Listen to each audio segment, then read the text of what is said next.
Okay, so today we're going to start with our sketchbook we just created. I would prefer you use the drawing pencil that's in your kit. If you don't have it or can't find it, a number 2 pencil is fine. Not those plastic lead pencils. Those won't be good for what we're doing today. Your eraser and some tracing paper. All of this should be in your kit.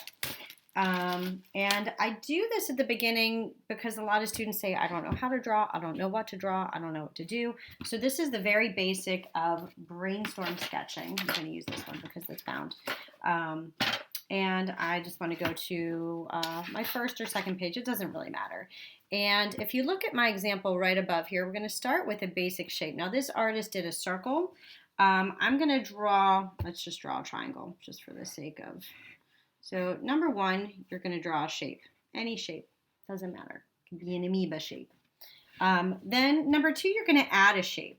And when you add a shape, you want it to intersect or cross over somehow. In this case, I'll just draw some kind of oval somehow touching. Now what I want to do is subtract. So how do I subtract? With my eraser. So what I want to do is I want to subtract the shape on the inside of the 2 shapes. So wherever it's intersecting, I'm going to erase those 2 shapes. So I'll go like this.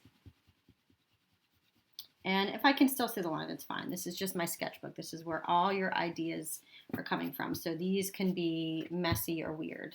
All right, so now what I want to do is I want to subtract actually a shape from here. So I'm just going to draw on my tracing paper. I'm just going to draw a random shape. So I added, now actually subtracting is to overlay this, and we're going to kind of cut away, almost like a puzzle piece, this shape. But to do that, what I want to do is called a lead pencil transfer. So just so you can see, I'm going to label this my front on my tracing paper. Now I'm going to flip this over face down, making sure that my lead is touching the paper, and then just kind of maneuver where I want to subtract from. So I'm going to go like that. Now what I want to do is I can trace this whole shape that I drew on the tracing paper, but I only really need to trace it where it overlaps with my previous shape. So watch what I do. I'm going to add a lot of pressure tracing over those lines, and I'm more concerned with making sure I'm tracing the line. So I can go ahead and do that, but that's just going to get confusing. So when I lift this back, you'll see wherever the lead was here is now transferring onto this paper. So let me just draw a little bit more. So my third shape is now overlaid, and I'm subtracting. And subtracting, what that means is anything that I did here, let's just finish the shape there. I want to erase all of that outside of the line. So now I'm going to erase this and erase all of that.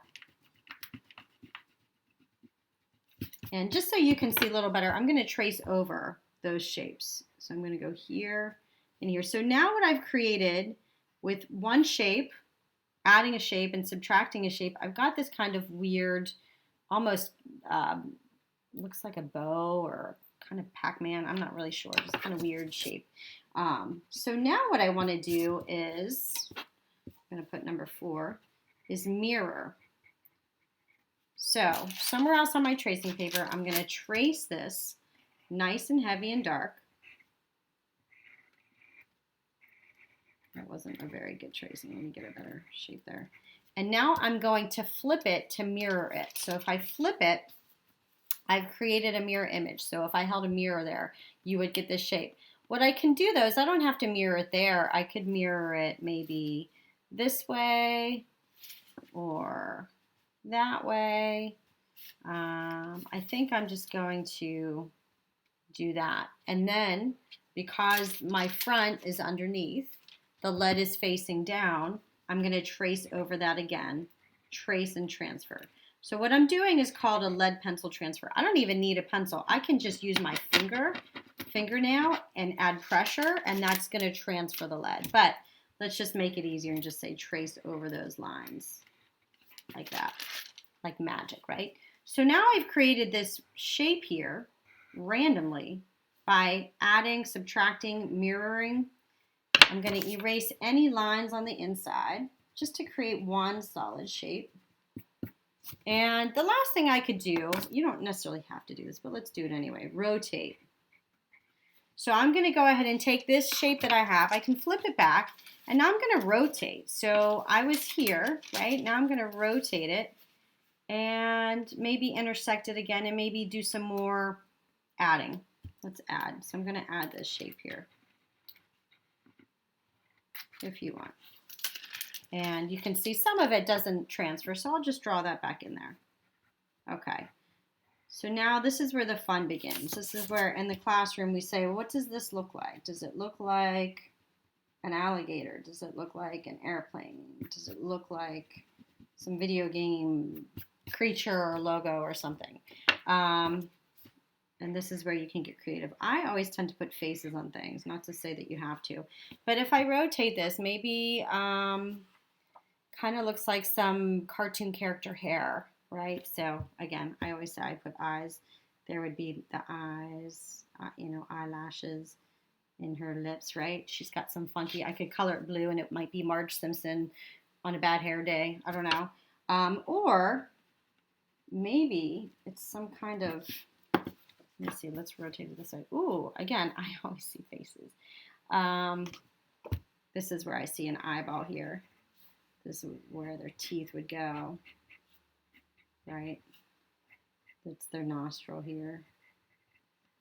Maybe they have a mohawk. That could be part of the ear. This is, I don't even know. So you can see how randomly making shapes, adding, subtracting, you can create anything out of this kind of abstract, and it's fun. Now you have an original design that you totally randomly created. Again, by using tracing paper and a lead pencil transfer, adding, subtracting, mirroring, and rotating. So start with this when you're kind of stuck and don't really know what to do.